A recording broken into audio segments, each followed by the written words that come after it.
Tom was 12 years old when his life changed forever. It was a rainy summer afternoon, and Tom had nothing to do at his grandmother's old house in the countryside. His parents had left him there for 2 weeks while they went on a work trip to another country. Tom loved his grandmother very much, but her house was so boring. There was no internet, no video games, and the television only showed 3 channels. "Why don't you explore the attic?" his grandmother suggested, with a warm smile on her face. "There are many old things up there that belong to your grandfather." Tom had never been to the attic before. His grandmother had always told him it was too dusty and full of spiders. But now she was giving him permission, and he felt excited for the first time since arriving at her house. He climbed the old wooden stairs that led to the attic. Each step made a loud creaking sound that echoed through the quiet house. When he reached the top, he pushed open the heavy door and stepped into darkness. The attic smelled like old books and forgotten memories. Tom found a light switch on the wall and turned it on. A single yellow bulb came to life, showing him a room full of boxes, old furniture, and things covered with white sheets. Tom began to explore. He found old photographs of people he did not recognize, dusty books with yellow pages, and strange objects that looked like they came from another time. In one corner, he discovered a large wooden chest with beautiful carvings on its surface.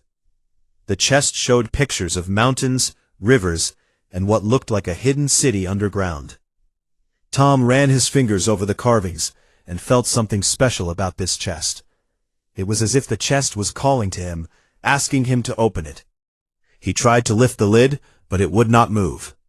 There was a small keyhole in the front, but Tom could not see any key nearby. He searched around the chest, looking under old newspapers and behind dusty boxes, but he found nothing. Tom was about to give up when something caught his eye. There was a loose board in the floor near the chest. He knelt down and pulled at the board until it came free. Underneath, there was a small wooden box covered in dust. His heart beat faster as he picked up the box and blew the dust away. Inside, resting on a piece of red velvet, was the most beautiful key Tom had ever seen. It was made of gold and silver twisted together, and at the top there was a symbol that looked like a star with 7 points. Tom grabbed the key and rushed back to the chest. He pushed the key into the keyhole and turned it slowly. There was a clicking sound, and then the lid of the chest popped open by itself. Inside the chest, Tom found many surprising things. There were old maps drawn on leather, a compass that seemed to glow with a faint blue light, several journals filled with handwriting, and at the very bottom, a letter addressed to "The One Who Finds This." Tom picked up the letter with shaking hands. He opened it carefully and began to read. The letter was written by his grandfather, a man Tom had never met because he had disappeared long before Tom was born. The letter said, "Dear brave soul, if you are reading this, then you have found my greatest secret.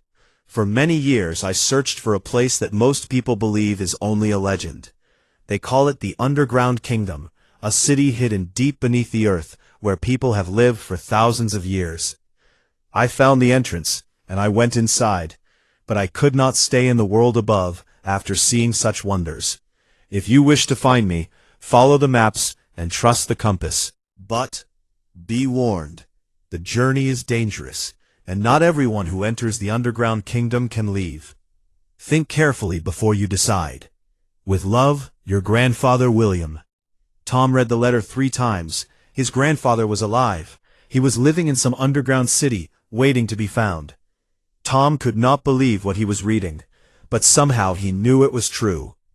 He looked at the maps and tried to understand them. One map showed the area around his grandmother's house.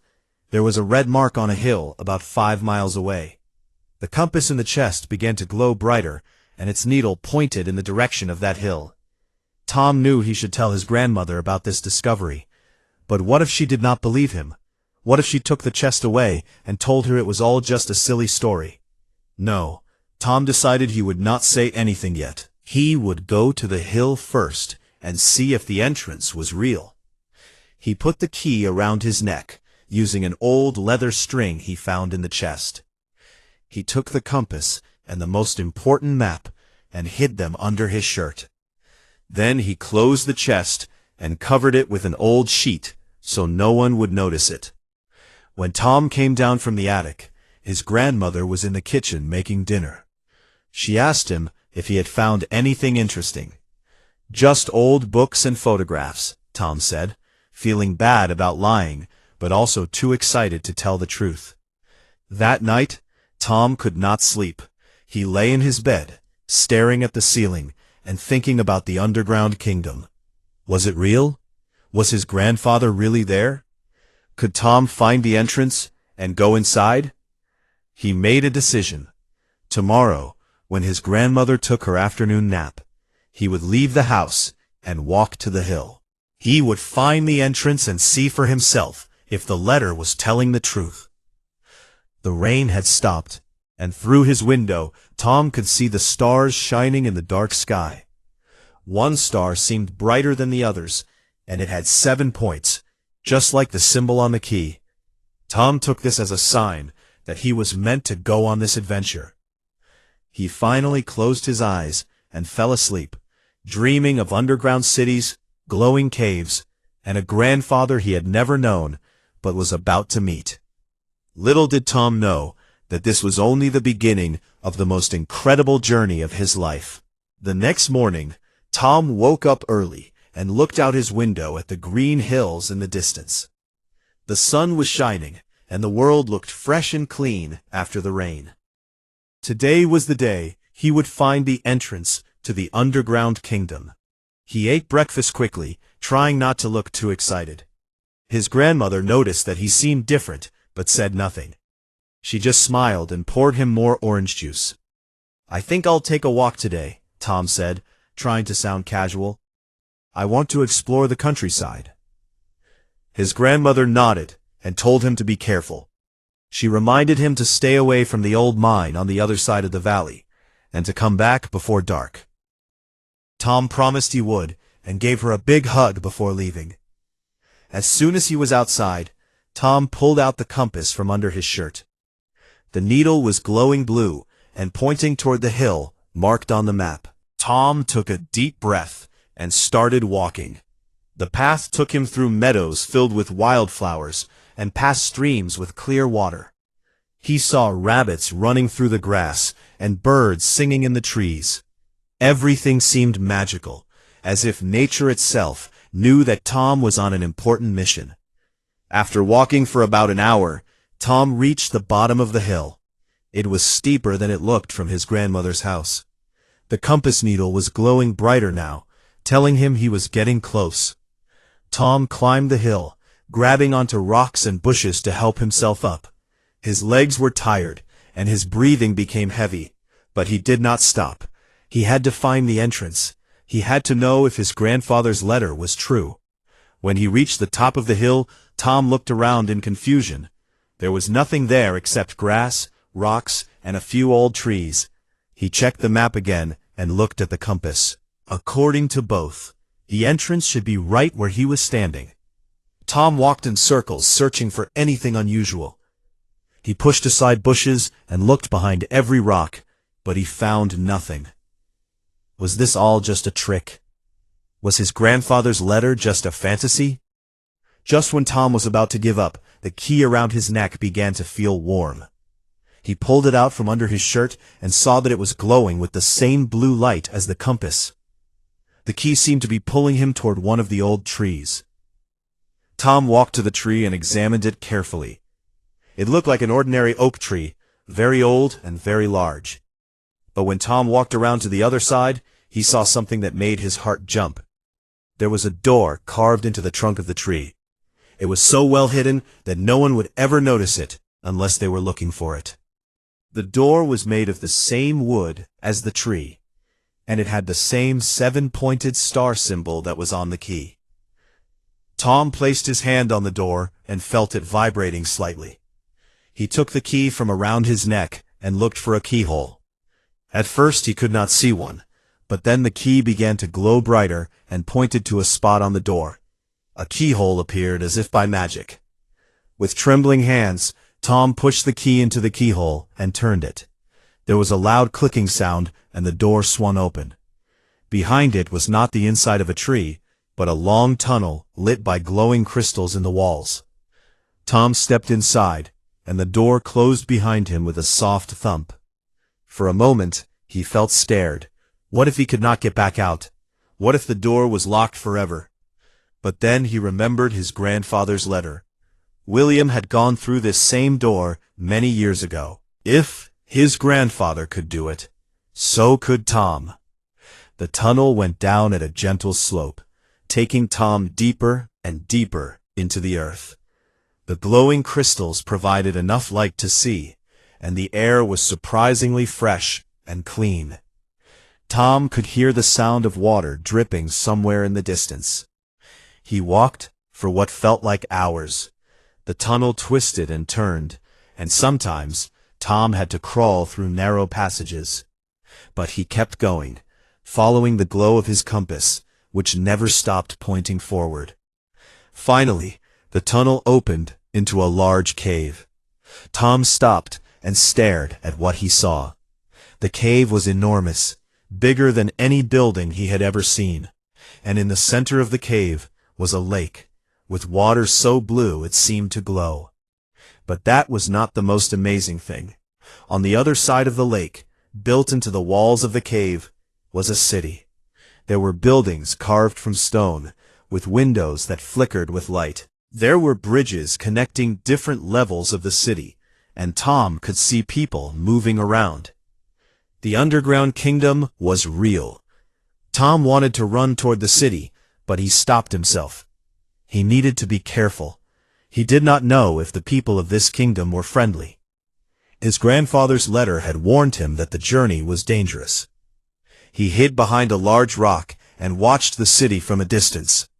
The people looked normal, dressed in simple clothes made of what looked like woven fabric. They walked and talked like ordinary people, going about their daily lives. Tom noticed a small boat tied to a wooden dock at the edge of the lake. If he could get to that boat, he could row across to the city. But how could he do that without being seen? He waited until it seemed like no one was looking in his direction. Then he ran as quietly as he could toward the dock. His footsteps echoed in the cave, and Tom was sure someone would hear him. But no one shouted or came running. He reached the boat and climbed inside. There were 2 oars, and Tom began to row toward the city. The water was warm and clear, and he could see fish swimming below the surface. They were unlike any fish Tom had ever seen, with scales that glowed in different colors. As Tom got closer to the city, he saw that the buildings were even more beautiful than they had looked from across the lake. They were decorated with crystals and precious stones that caught the light and sparkled. But before Tom could reach the shore, someone called out to him. He looked up and saw a girl standing on the dock, waving her arms. "Stop!" she shouted. "You cannot come here. Turn back now." Tom's heart sank. Had he come all this way just to be turned away? He kept rowing, determined to reach the city. The girl looked worried. She glanced behind her, as if checking if anyone else had seen. Then she jumped into the water and swam toward Tom's boat. "Please, you must listen to me," she said as she grabbed the side of the boat. "If they see you, they will lock you up. Outsiders are not allowed in the city." Tom looked at the girl. She seemed about his age, with dark hair and bright green eyes that shone even in the dim light of the cave. "I have to find my grandfather," Tom said desperately. "His name is William. He came here many years ago." The girl's eyes grew wide with surprise when she heard the name. "William?" she whispered. "You are looking for William?" The girl climbed into Tom's boat and sat across from him. Her clothes were wet, and water dripped from her dark hair. She looked at Tom with those bright green eyes that seemed to see right through him. "My name is Luna," she said quietly, "and I know your grandfather very well. He is the reason I came to stop you before the guards saw you." Tom felt his heart beat faster. His grandfather was really here. After all these years, he was alive and living in this underground city. "Where is he?" Tom asked eagerly. "Can you take me to him?" Luna held up her hand to quiet him. She looked around nervously, to make sure no one was watching them. "It is not that simple," she explained. "Your grandfather is not just any person here. He is the keeper of the great library, and he has special protection from the Queen. But outsiders are forbidden in our kingdom. If the guards find you, they will put you in prison." He had come too far to turn back now. He told Luna that he would find his grandfather no matter what. He showed her the key around his neck and the compass in his pocket. Luna's eyes grew wide when she saw these objects. She reached out and touched the key gently, as if it was something sacred. "These belonged to William before he came to live with us," she said, with wonder in her voice. "He told me stories about leaving them behind for someone to find. He said that one day a brave person would use them to find our kingdom. I always thought it was just a fantasy." Tom smiled and told Luna about finding the chest in his grandmother's attic. He told her about the letter his grandfather had written and about his journey to the hill with the hidden door. Luna listened carefully to every word. "You really are his grandson," she said finally. "You have the same brave spirit he always talked about. I will help you find him, but you must do exactly what I say." Tom agreed without hesitation. Luna took the oars and rowed the boat to a different part of the shore, away from the main dock. She led Tom through a narrow path between the rocks, staying in the shadows where no one could see them. The city was even more amazing up close. Tom saw markets where people sold glowing fruits and vegetables he had never seen before. He saw workshops where craftsmen made beautiful jewelry from underground crystals. He saw children playing in streets that were lit by lanterns filled with luminous moss. But Luna did not let Tom stop to look at anything. She kept pulling him forward, through alleys and across bridges, always avoiding the guards who patrolled the streets. "Why is your kingdom hidden underground?" Tom whispered as they walked. "Why do you not live in the world above, like everyone else?" Luna looked sad when she heard this question. She explained that her people had come underground thousands of years ago to escape a terrible war. They had discovered these caves and decided to build a new home far from the violence and hatred of the surface world. "At first, we kept contact with the world above," Luna continued. "We traded goods and shared knowledge. But as time passed, the people up there forgot about us. They started thinking we were just a legend, a story for children. And we decided it was safer to stay hidden." Tom understood now why outsiders were forbidden. The people of the underground kingdom were afraid that the world above would bring danger to their peaceful home. Luna finally stopped in front of a large building made of white stone. It had tall columns at the entrance and windows that sparkled with golden light. Above the door there was a sign that read, "The Great Library of Knowledge." "But we cannot go through the front door. There are too many people inside. Follow me." She led Tom around the back of the building to a small door hidden behind some bushes. Luna knocked 3 times, then twice, then 3 times again. It was obviously a secret code. The door opened, and an old man appeared. He had white hair, a long beard, and glasses that sat on the tip of his nose. When he saw Luna, he smiled.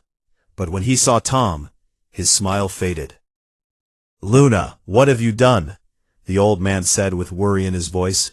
"You know that bringing outsiders here is against the law." "Please, Master Marcus, look at him carefully," Luna replied. "Look at the key around his neck." The old man leaned forward and examined the key. His eyes grew wide and his mouth fell open. He looked at Tom's face as if seeing a ghost. "Is it possible?" he whispered. "Can this be William's grandson?" Tom stepped forward and spoke clearly. He told Master Marcus about the letter, the maps, and his journey to find his grandfather. The old man listened with tears forming in his eyes. "William has been waiting for this day for so long," Master Marcus said, his voice shaking with emotion. "He never gave up hope that someone would find his message. Come inside quickly, before anyone sees you." They entered the library through the small door. Tom found himself in a hallway, lined with books from floor to ceiling. The smell of old paper filled the air, and the soft sound of pages turning could be heard from somewhere deeper inside. Master Marcus led them through a maze of bookshelves until they reached a cozy room with a fireplace and comfortable chairs. And there, sitting in one of the chairs with a book in his hands, was an old man with kind eyes and a warm smile. Tom knew immediately that this was his grandfather. Even though he had never seen him before, he recognized him from the old photographs in the attic. William looked older now, with gray hair and wrinkles on his face, but his eyes were the same. "Grandfather?" Tom said, his voice barely a whisper. William looked up from his book. When he saw Tom, the book fell from his hands. He stood up slowly, staring at the boy in front of him, as if he could not believe what he was seeing. "Tom," William said, tears running down his cheeks, "is it really you, my grandson?" Tom ran to his grandfather and threw his arms around him. William hugged him back tightly, laughing and crying at the same time. It was a moment Tom would never forget for the rest of his life. They sat together by the fireplace, and William asked Tom thousands of questions about his life, his parents, and his grandmother. He wanted to know everything that had happened in the years since he left the world above. Tom told him about school, about his friends, and about the boring summers he usually spent at Grandma's house. He told him about finding the chest in the attic, and about reading the letter that changed everything. "I always knew you would come," William said proudly. "I could feel it in my heart. You have the same spirit of adventure that I had when I was your age." But then William's face became serious. He looked at Tom with worried eyes and held his hands tightly. "I must tell you something important," William said. "You have arrived at a very dangerous time. The underground kingdom is facing a terrible threat, and I fear that everything we have built here might soon be destroyed." Tom felt a chill run down his spine. What could possibly threaten this beautiful hidden city? Luna and Master Marcus exchanged worried glances. Whatever the threat was, they already knew about it. "What is happening, Grandfather?" Tom asked. "What is the danger?" William took a deep breath before answering. The words he spoke next would change the course of Tom's adventure forever. William sat back in his chair and began to explain the terrible danger facing the underground kingdom. His voice was heavy with worry as he spoke. "Deep beneath our city, there is an ancient creature called the Shadow Serpent," William said. "For thousands of years, it has slept in the darkest caves, never bothering anyone. But something has awakened it, and now it is growing more powerful every day." Tom listened with wide eyes. He could not imagine anything more frightening than a giant serpent living beneath this beautiful city. Luna spoke up, her voice trembling slightly. "The shadow serpent feeds on light. It has already destroyed some of the outer tunnels, swallowing all the glowing crystals that light our way. If it reaches the main city, it will consume everything, leaving us in total darkness." Master Marcus nodded sadly. "Without light, we cannot grow our food or keep our people safe. The shadow serpent does not attack people directly, but the darkness it brings is just as deadly." Tom thought about this for a moment. If the serpent fed on light, then surely there must be a way to stop it. He asked his grandfather if anyone had tried to fight the creature. William shook his head. "Many brave warriors have tried to face the shadow serpent, but none have succeeded. The creature is immune to our weapons, and the darkness it creates makes it impossible to see. Several of our best fighters have been lost in the tunnels, never to return." The room fell silent. Tom could feel the fear and sadness hanging in the air like a heavy cloud. These people had lived in peace for thousands of years, and now their entire world was in danger. But then William smiled, a small spark of hope appearing in his eyes. He reached into his pocket and pulled out an old book with a worn leather cover. "There is one thing that might save us," William said. "In this book, there is a story about the first settlers who came to live underground. They too faced the shadow serpent, and they found a way to put it back to sleep." He opened the book and showed Tom a drawing of a beautiful crystal that seemed to glow with all the colors of the rainbow. The crystal was shaped like a star with 7 points, just like the symbol on Tom's key. "This is called the Heart of Light," William explained. "It is the most powerful source of light ever discovered. The first settlers used it to defeat the shadow serpent, pushing the creature back into the deepest caves and putting it to sleep for thousands of years." Tom felt a surge of excitement. "If we find the Heart of Light, we can defeat the serpent again." But William's smile faded. "That is the problem, my boy. After the first settlers used the Heart of Light, they hid it somewhere safe, so it would not fall into the wrong hands. Over time, people forgot where it was hidden. The location has been lost for centuries." Luna leaned forward eagerly.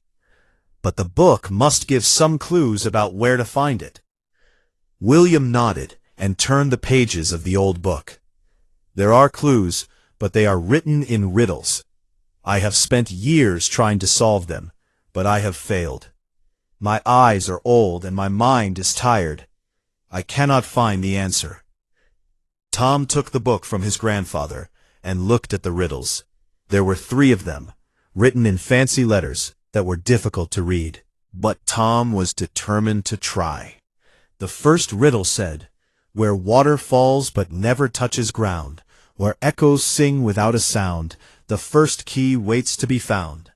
The second riddle said, "In the garden where stones grow tall, where flowers bloom but never fall, look beneath the oldest wall." The third riddle said, "When all 3 keys become as one, bring them to where time begun, and light will rise like morning sun." Tom read the riddles several times. They were confusing, but something about the first one made him think. Water that falls but never touches ground, echoes that sing without sound. It reminded him of something he had seen. "Grandfather, is there a waterfall in the underground kingdom?" Tom asked. William thought for a moment. "There is a waterfall in the Cave of Whispers. The water falls from a great height, but it turns to mist before reaching the bottom. And the cave has strange acoustics that swallow all sound." Tom jumped up excitedly. That must be where the first key is hidden. Water that falls but never touches ground, and echoes that sing without sound, because there are no echoes at all. Luna clapped her hands with joy. "Tom, you solved it. You actually solved the first riddle."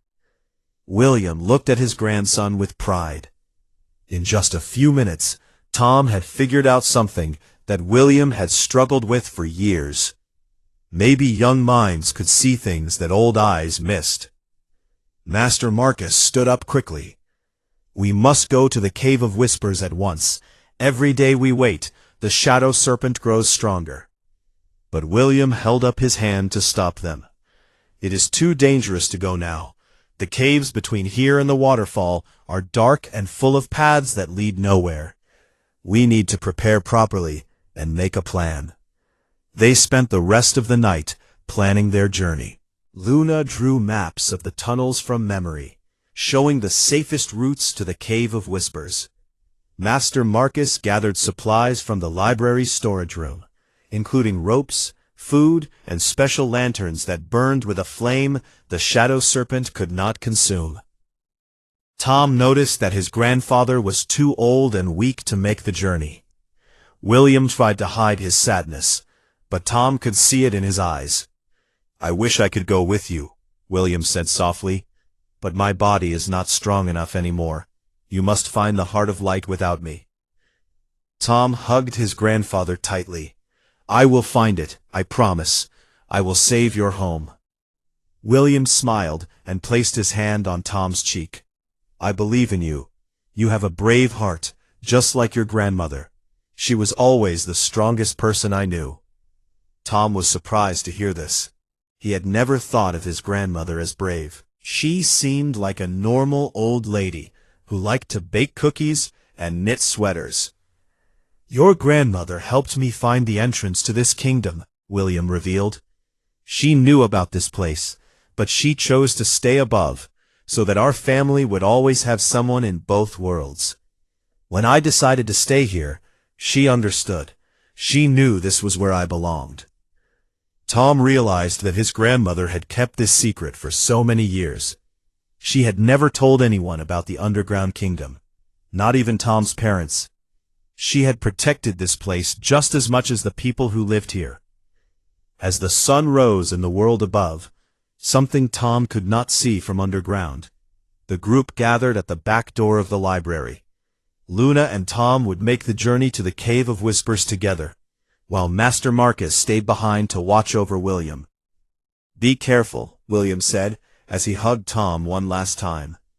"Trust Luna, and trust yourself. You can do this." Tom nodded bravely. He looked at Luna, and she looked back at him with determination in her green eyes. Together, they stepped out of the library and into the winding streets of the underground kingdom. Their adventure was about to become even more dangerous. Tom and Luna traveled through dark tunnels for many hours. The special lanterns that Master Marcus had given them provided just enough light to see the path ahead. Sometimes the tunnels were wide and easy to walk through, and sometimes they were so narrow that Tom and Luna had to squeeze sideways to fit. As they went deeper into the underground world, Tom noticed that the walls were becoming darker. The glowing crystals that had lit the main city were becoming rare, and some of them had turned completely black. "The shadow serpent has been here," Luna whispered. "It has already consumed the light from these crystals. We must hurry." They walked faster, following Luna's map through twist after twist. Tom's legs were tired, and his eyes strained against the darkness, but he refused to stop. Too much was depending on them. Finally, they heard a sound in the distance. It was a soft rushing noise, like wind blowing through trees. As they got closer, the sound grew louder, but remained strangely muffled. "We are approaching the Cave of Whispers," Luna said with excitement in her voice. "The waterfall is just ahead." They turned one final corner and stepped into the most incredible cave Tom had ever seen. A massive waterfall poured from an opening high in the ceiling, but just as William had described, the water turned to mist before reaching the bottom. The mist swirled around like a gentle fog, creating rainbows wherever the light from their lanterns touched it. And just as the riddle had said, there were no echoes in this cave. When Tom spoke, his words seemed to disappear into the air as soon as they left his mouth. It was the strangest sensation. "The first key must be hidden somewhere near the waterfall," Tom said, his voice absorbed by the cave. "Help me look." They searched behind rocks and along the walls. Luna climbed up to check higher places, while Tom examined the ground near the base of the misty waterfall. Minutes passed, and they found nothing.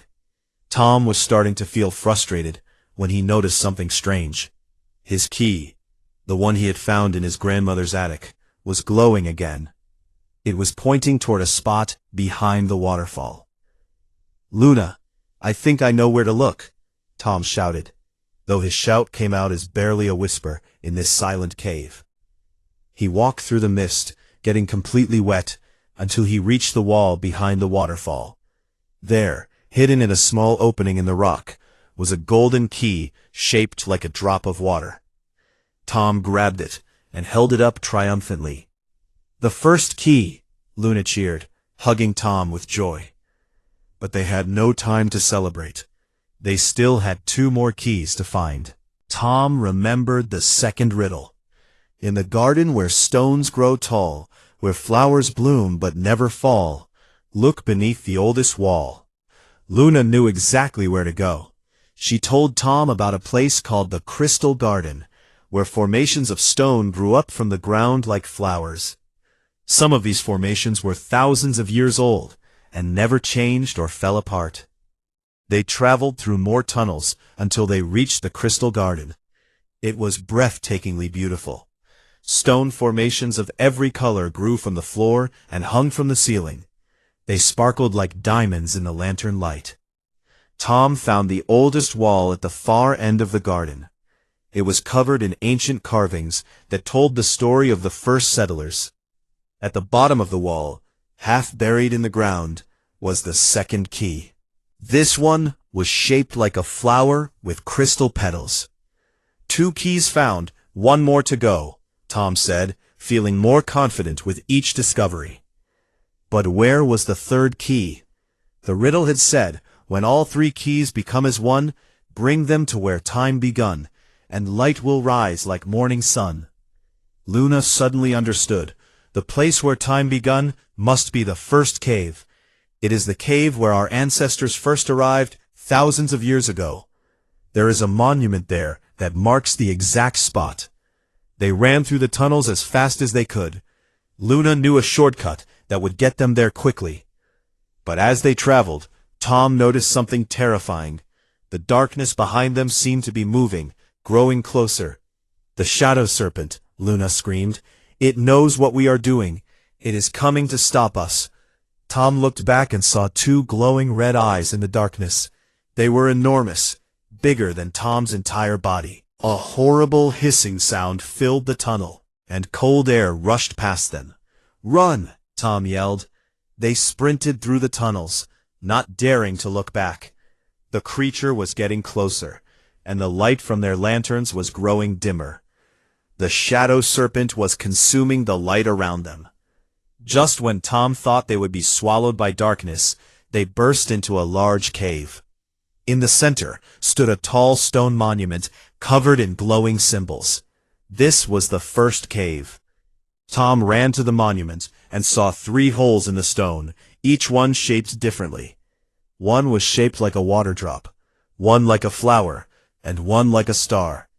"The keys!" Tom shouted. He placed the water drop key in its hole and the flower key in its hole. Then he took the star key from around his neck and placed it in the final hole. For a moment, nothing happened. The shadow serpent entered the cave, its massive body filling the entrance. Its red eyes glared at Tom and Luna with hunger and hatred. Then the monument began to glow. Light burst from the stone, brighter than anything Tom had ever seen. A beam of pure white light shot up from the 3 keys and spread across the ceiling of the cave. The shadow serpent screamed, a terrible sound that shook the walls. It tried to escape, but the light was everywhere.